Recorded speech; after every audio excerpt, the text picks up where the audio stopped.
Graça e paz, irmãos, em nome de Jesus Cristo. Amém? Eu sempre começo com essa saudação porque é uma saudação básica de todo o cristão, de todo o entendimento da palavra do Senhor. Isso é bem claro para nós, que nós precisamos e carecemos da graça e da paz do Senhor.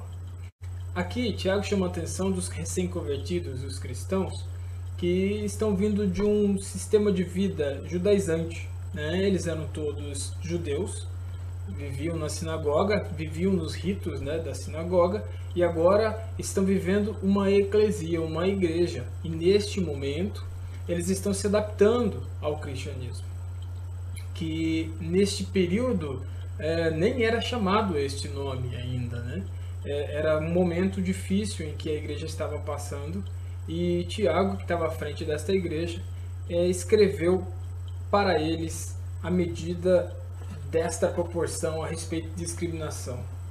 Tiago dá uma ideia desse texto que diz que o amor de Deus ele constrange, e a ação seletiva e discriminada do homem é a medida desproporcional, né? Ele que tenta medir as pessoas com o seu próprio medidor, aqui Tiago mostra que nós devemos fazer ao contrário, né? Que a gente tem que amar na medida da cruz de Cristo, assim como ele nos amou, amar o próximo como a si mesmo. Então muitas vezes nós vamos ver frases que nós usamos até hoje, assim: você não gostaria que fizesse com você, mas você faz para os outros, né? Então existe uma certa hipocrisia do homem com relação a isso. E com a praticidade está na ação, porque Tiago expõe a falsa medida dos homens. Essa é a realidade. Hoje nós temos visto muitas ações medidas pelo meu modo, pela minha cosmovisão. Eu quero determinar toda a verdade. Eu quero determinar tudo que está certo, que está errado. Nós temos a palavra de Deus, que é a única fonte absoluta da verdade, e que infelizmente é ignorada pela maioria das pessoas, principalmente os que estão na liderança, que estão hoje nas autoridades, no governo. Alguns até relevam, mas não a têm como integralidade de vida. Ele diz aqui no versículo 1 e no versículo 2 até o versículo 4 sobre essa falsa medida, né? Tiago fala diretamente a eles a respeito disso. E é uma igreja, e a igreja, nós sabemos mais para frente que Paulo vai tratar ela como um corpo. E um corpo não pode estar dividido, um corpo não pode estar seccionado, um corpo não pode ter briga, não pode ter dissensão, não pode ter nada disso. E, inclusive, a discriminação de pessoas. Não importa a discriminação com relação a que Tiago está falando, é a respeito do pobre e do rico. Uma desigualdade que já vem nos acompanhando há anos, há séculos. Tudo isso nós sabemos e compreendemos. A igreja é a única instituição que trabalha nesse meio há muito tempo, tentando equiparar a desigualdade com relação a isso. Nós temos visto que Tiago chama a atenção sobre o desprezo dos valores cristãos que eles estão fazendo. Eles estão ouvindo a palavra do Senhor, estão identificando, mas estão ignorando os valores. Eles estão fazendo uma inversão, eles estão valorizando aquilo que está no racional deles, aquilo que é a lógica humana. Mas a palavra de Deus diz que a lógica humana ela não pode ter primazia na divina. Então, quando Deus fala algumas coisas para nós às vezes não conseguimos compreender. Então, Tiago está chamando a atenção dos cristãos ali com relação à sua discriminação de pessoas baseada no seu conceito, baseada no seu modo de enxergar. E entendendo que se atraindo essas pessoas com mais status, com mais dinheiro, a igreja vai crescer. Com certeza, ali a visão era egoísta, mesquinha e não tinha o intuito de agregar, totalmente fora do fundamento do que é a isso. Que existe um erro muito grande ali de interpretação das pessoas com relação ao que a palavra de Deus diz sobre a igreja. E no verso 4, ele faz uma pergunta retórica, que essa pergunta é aquela pergunta que faz você pensar. Ele pergunta: não fizestes distinção de pessoas? Então, se a gente está fazendo tudo isso, por que a gente está escolhendo? Ora, Deus não escolheu, Deus não fez discriminação, Deus chamou e pregou o evangelho a todos. Deus não fez essa distinção pobre e rico, Deus chamou a todos. A igreja é a noiva de Cristo, a igreja é o reflexo desta vida, deste ministério que Cristo deixou. Ficando então implícito a ação aqui de legislador e executor das premissas de valores, coisa que é o papel de Deus, mas o homem tenta estipular isso.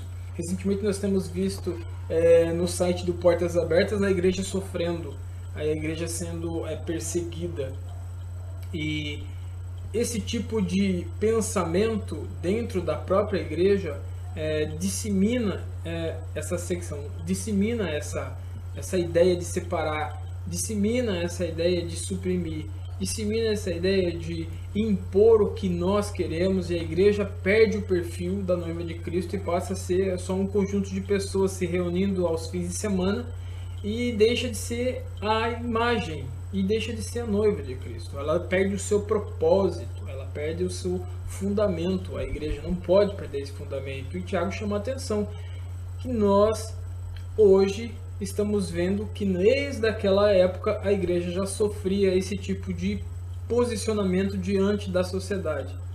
Hoje nós temos visto muitas ações sociais. E também existe outro fator interessante com relação a isso, os dois extremos. Ou discrimina, ou então faz de uma maneira banalizando o que realmente significa essa ação e o cuidado para com os mais necessitados. Algumas pessoas usam isso como bandeira para promover outras situações. O tópico 2 desse texto, eu identifiquei que vai do 5 até o 7, que Tiago escancara para eles ali. Paulo também mais para frente vai fazer isso. Como sempre, todas as cartas de Paulo, a gente vê que ele é muito firme naquilo que diz, mas aqui Tiago chama atenção, ele mostra, vou mostrar para vocês a verdadeira medida de vocês. E ele diz no versículo 5, ouçam meus amados irmãos, não escolheu Deus os que são pobres aos olhos do mundo, para serem ricos em fé e herdarem o reino que ele prometeu aos que o amam, mas vocês têm desprezado o pobre. Não são os ricos que oprimem vocês? Não são eles os que o arrastam aos tribunais? Não são eles que difamam o bom nome sobre vocês que foi invocado? Aqui, Tiago não está fazendo nenhuma apologia digamos assim, a voto de pobreza. Não é isso que Tiago está chamando a atenção, e nem está querendo dizer que todo rico é desta forma, mas ele está querendo dizer que a acepção começa aí. Os valores daquelas pessoas naquele momento estavam permeados e invertidos, não estavam com o padrão do que o ensinamento do Evangelho dita e fala. Eles estavam agindo conforme o que eles achavam que deveriam para um bom desempenho e um bom crescimento da igreja. Eles estavam pensando de uma maneira diferente do que é a igreja. Eles não estavam entendendo que Deus, aos seus próprios olhos, haviam escolhido. E Deus não estava preocupado com isso, mas eles estavam. Eles estavam querendo agregar esse tipo de pensamento e de maneira de agir dentro da própria igreja. Como já foi dito, Tiago chama a atenção porque vocês estão mudando a ênfase, a origem, a razão da igreja. E a igreja acaba perdendo a sua real razão de agir. E aí ele chama a atenção, vocês estão agindo de maneira estranha, vocês estão favorecendo justamente aqueles que o assolam. Não é que Tiago que está mandando você, já que me tratou mal, vou te tratar também, não é isso. Ele está falando aqui de uma síndrome muito esquisita do ser humano com relação ao que ele vê de errado. Ele não prefere corrigir, ele se amolda ao que é errado também. Então é muito interessante isso, que eu recentemente tenho conversei uma vez com um senhor, e o pensamento do ser humano é muito complexo, Ele começou contando o que ele achava sobre a corrupção, de tudo que ele tem visto no mundo, e ele contou em particular um caso de uma pessoa que teve contato com tudo isso, e essa pessoa cometeu esses erros. Esse senhor tinha lá mais de 70 anos, e no final da frase, no final da história, aliás, ele, em vez de contar, e chegando a uma conclusão, né, uma lição, uma praticidade, ele olha para mim e diz assim, mas também, se fosse eu com tanta tentação desse jeito, eu também faria o mesmo. Então a gente vê que o senso moral do homem está baixo, né? Ele está fixado somente na aparência, na lógica humana, no pragmatismo, né? Naquela questão do fator determinante. Hoje, hoje não, irmãos, isso é muito mais antigo. Ele tem até um nome meio popular, que eu acho que se chama Lei de Gerson, que ele saiu lá da década de 70 com aquele ex-atleta de futebol, que ele fazia uma propaganda ridícula lá de um produto e ele falava, eu quero levar vantagem em tudo. Mas o ser humano quer levar vantagem em tudo, seja agora, desde o início, né? Desde o princípio, quando Eva tomou aquele fruto. O intuito dela não foi só simplesmente comer por desobedecer, ela queria ser igual a Deus. Então ela tinha um propósito, a idolatria do eu, ela queria saber, ela queria ter mais, ela queria se sobressair, ela queria ter vantagem sobre aquilo. Ela queria um conhecimento que ela não estava preparada para ter, ela queria ser como Deus. Então a gente vê que Tiago trabalha com contrapontos, assim como Paulo também, muitas vezes em todas as suas epístolas, ele coloca o ponto e o contraponto para você ter aquela, como diz o pastor César, aquela dialética, aquele intuito, aquele instinto, né, descritivo, de você analisar o que está certo, o que está errado, raciocinar, meditar, expor isso e tomar uma decisão correta mediante a palavra de Deus. Tiago de novo chama a atenção aqui a respeito deste contraponto. Tiago chama a atenção aos cuidados dos tratos de ambos. E como que ele faz isso? Expondo o problema. Ele não se preocupou se eles iam gostar ou não. Tiago chega e expõe o problema. Vocês estão cometendo isso. Vocês estão agindo desta forma. Então, a palavra de Deus, ela não tem meias palavras com relação ao pecado. Ela acusa, ela mostra, né? A gente vê que existem fatos verdadeiramente determinantes nesse texto que leva-nos a raciocinar com relação ao que eles estão fazendo, dando para nós uma praticidade de vida hoje. A igreja continua, a igreja de Cristo está aí. Estamos escrevendo o livro de Atos, né? A história da igreja continua. E aqui a gente vê que esses mesmos problemas se perpetuam até hoje. Esses mesmos problemas fazem parte das igrejas hoje, seja qual for a denominação. Aonde você vê esse acúmulo de pessoas, sempre vai haver esse conflito de interesses. As pessoas estão buscando isso. Você pode ir em qualquer lugar, qualquer uma denominação, você vai ver esse conflito, né? Lucas 1, 52, né? A gente vê a respeito de governantes, de tronos, né, de pessoas que se exaltaram porque estavam ali dominando e querendo ditar as regras. E dentro da igreja aqui, Tiago chama a atenção, olha, vocês estão querendo dominar e colocar algo que a igreja não é. Não deve haver acepção de pessoas. O evangelho, a mensagem da cruz não é essa. Então, Tiago chama a atenção a respeito disso. É chato dizer, mas existiu uma bajulação. Então não existia um amor sincero, nem com aqueles que eles estavam fazendo a escolha. Por exemplo, eles bajulavam os ricos, eles não gostavam de verdade dos ricos. Eles eram falsos, mas estavam preocupados com o quê? No interesse financeiro, no interesse de status, no interesse de crescimento da eclesia, da igreja naquela época, mas com motivos errados, né? Estavam sendo pragmáticos. Eu quero que a igreja cresça, que ela desenvolva. Não importa se a mensagem verdadeira ou não está sendo deturpada ou não. Não importa, eu quero o resultado. Então o pragmatismo não é uma coisa que deve ser usada com muita frequência. Pelo contrário, o pragmatismo tem que ser analisado. E dentro da igreja, uma igreja de visão pragmática tem que tomar cuidado, porque a igreja não tem que ter uma visão totalmente pragmática. A igreja tem que ter uma visão bíblica. Então nós temos que tratar o problema como ele deve ser tratado. Temos que resolver, temos que meditar na palavra do Senhor como ela nos orienta a fazer. E que Tiago continua chamando a atenção deles. Do versículo 8 até o versículo 2, a lei que está sempre certa é do Senhor. Ele diz no versículo 8, se de fato obedecerem à lei, se vocês de fato obedecerem à lei, é real encontrada na Escritura, que diz, ame ao seu próximo como a si mesmo. Estarão agindo corretamente. Interessante porque que o Tiago faz isso, ele aponta de novo. Olha, se fosse você o pobre, você ia gostar de ser tratado dessa forma? Então hoje nós vemos a mesma coisa. Nós tivemos aí na mídia um apelo aí e com uma pauta muito relevante, eu também sou a favor disso, a respeito do racismo, a respeito dessa discriminação, da violência, né? Estamos em quarentena e temos visto que a violência contra a mulher tem aumentado dentro da própria residência, porque está lá dentro.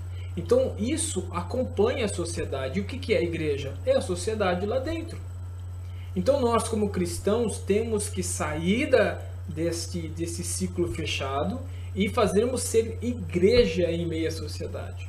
Então, igreja somos nós, onde nós vamos aos domingos, ou iríamos, né, se não estivéssemos em quarentena, é o templo, aquele é tijolo, pedra, cimento, mas nós somos a igreja. Então, nós temos que entender que aqui Tiago dá uma aula de ética. Vocês veem lá os 10 mandamentos, a gente vê o padrão de ética que é seguido até hoje. Interessante que mesmo aqueles que não creem na palavra ou até mesmo não creem em Deus, eles vivem a ética dos 10 mandamentos porque o mundo segue o modelo judaico-cristão. Ele não precisa dizer que acredita em Deus ou não, mas ele sabe que matar e que roubar é errado. Então essa ética cristã, a ética da palavra de Deus, os 10 mandamentos, a ética moral nos segue. Ela nos permeia, ela nos indica. E querendo ou não, moralmente falando, até para o homem fazer uma acepção de pessoas é um crime.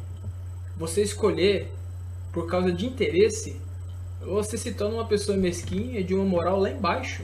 Como cristãos, nós temos que agir ao contrário. E Tiago é duro, ele fala sobre a parcialidade, ele fala sobre o pecado. E você ser parcial é pecado com relação a isso. Nós não temos que ter esse tipo de favoritismo.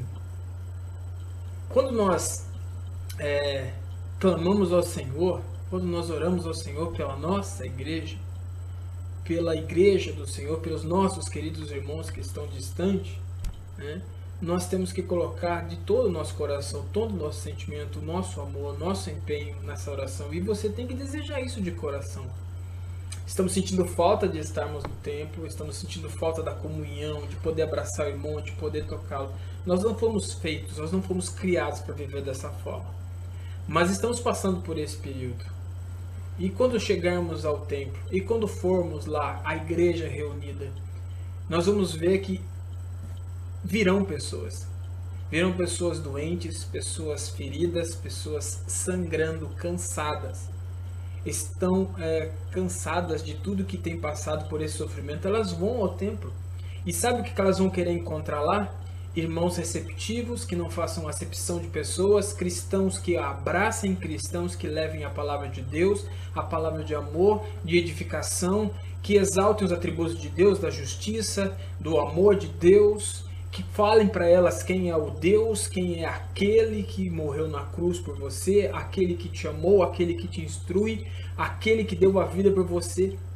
Essas pessoas estão carentes e quando isso acabar, as pessoas vão procurar sedentamente por palavras de conforto e a igreja não pode ser parcial. A igreja não pode fazer essa discriminação dessas pessoas pelo seu status social, pelo seu poder aquisitivo. E a gente tem mais outras discriminações. Claro, lembrando sempre que existem fatos que nós devemos estar sempre atentos com relação a isso. Nós devemos estar sendo fiéis à palavra do Senhor. E Tiago, ele está sendo fiel. Ele não só está apontando o erro, ele está dando a solução do problema. E ele não joga panos quentes, ele não abafa o problema, ele trata o problema. Então, ele não bajula, ele não enfeita, ele não tenta pegar o que é errado e transformar o que é certo. Ele sabe o que é certo e sabe o que é errado e mostra claramente para a igreja, né, o que é isso. Do 12 ao 13, que é os dois últimos versículos, para encerrar, a gente vê que a vida à luz do julgamento de Deus. É Deus quem julga. não somos nós. A palavra moral vem do latim, significa moralis, né? É um significado relativo aos costumes. Algo que está sendo perdido. Os valores e os costumes e os bons costumes estão sendo deixados para trás. Né? A gente vê que moral é um conjunto de regras que a gente vai adquirindo através da cultura, da educação, da tradição e até do cotidiano. O que nós somos? Nós somos aquilo que nós aprendemos no decorrer de nossas vidas. Nós somos construindo isso. E mediante nós conhecemos a palavra de Deus, nós vamos crescendo e desenvolvendo, e crescendo e desenvolvendo. Eu acho muito interessante quando eu vejo aqueles vídeos, são curtos até, que o pastor Adriano coloca a respeito da dimensão da criação de Deus e o papel dele, o homem tão pequenininho no meio daquela grandiosa obra do Senhor e o amor que Deus tem por nós. Lembra de suas raízes, né? Fala ali de onde ele veio. Ele realmente buscou as suas origens e sabe quem ele é dentro desta igreja, da eclesia, do corpo de Cristo. E mediante isso, ele é a igreja em meio à sociedade. É uma coisa interessante que chama muito a minha atenção, é exatamente isso. Devemos agir assim, devemos ser igreja em meio à sociedade. Não importa se você hoje está aí na sua casa, mas você tem contato com pessoas, seja a igreja de Cristo. Não seja uma instituição simplesmente fria, uma reunião, um conglomerado. Não é isso, né? A gente vê que no versículo 13, ele faz uma advertência que Deus não mostra misericórdia para com aqueles que não são misericordiosos. Mateus 18, do 21 ao 35, fala sobre isso. Podem dar uma olhada lá, irmãos. E inversamente, a misericórdia triunfa sobre o juízo, e o juízo de Deus é impedido por meio de atos de misericórdia. É a graça, é um favor imerecido. Nós o merecemos. Mas, irmãos, não vamos medir os outros com a nossa medida. Não vamos fazer acepção de pessoas. Não vamos deixar que outra ética, outra moral nos permeie. Vamos deixar que o caráter nosso seja mudado pela palavra de Deus e pela ação do Espírito Santo em nossas vidas. A palavra de Deus vem, a mensagem do Senhor vem, ela nos confronta e ela tem que confrontar.